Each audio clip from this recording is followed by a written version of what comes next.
Blackberry Q5 is supposed to be the affordable BB10 smartphone in India.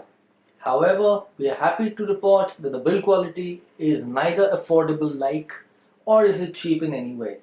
Let me just run you through how the phone feels, looks and the design element of it. On the front, it's a uncharacteristically straight line phone for a Blackberry device. You usually see a lot of curves and stuff. This one is very straight. Not that it's looking bad, apart from the four curves on either side, the layout is fairly even and straight throughout.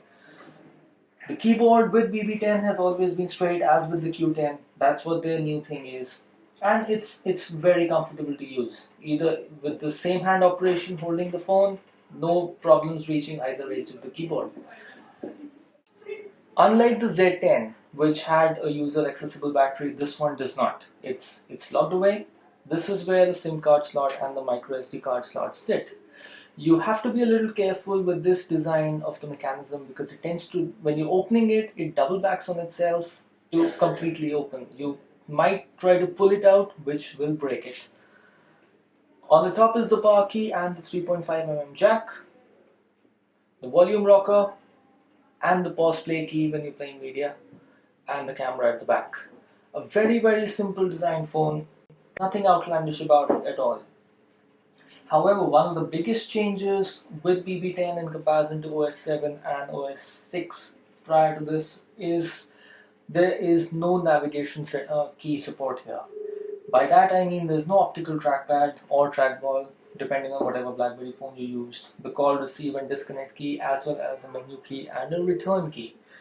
Now all this is integrated in touch, so when I need to make a call I press here, I enter the number and I'm good to go. Now if you receive a call you get the prompt here to answer or to disconnect.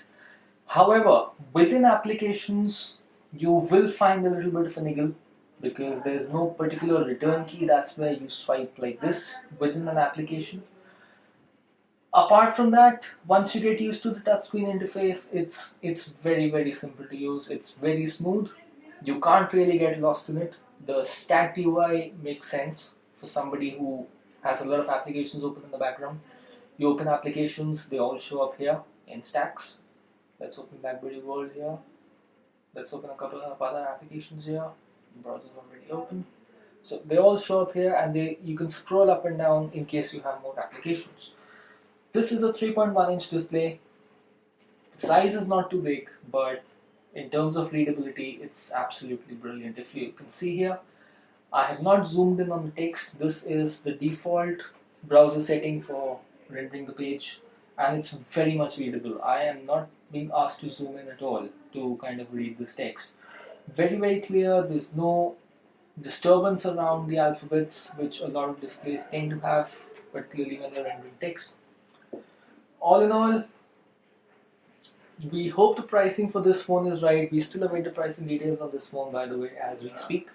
But from what we felt, this phone is fairly capable.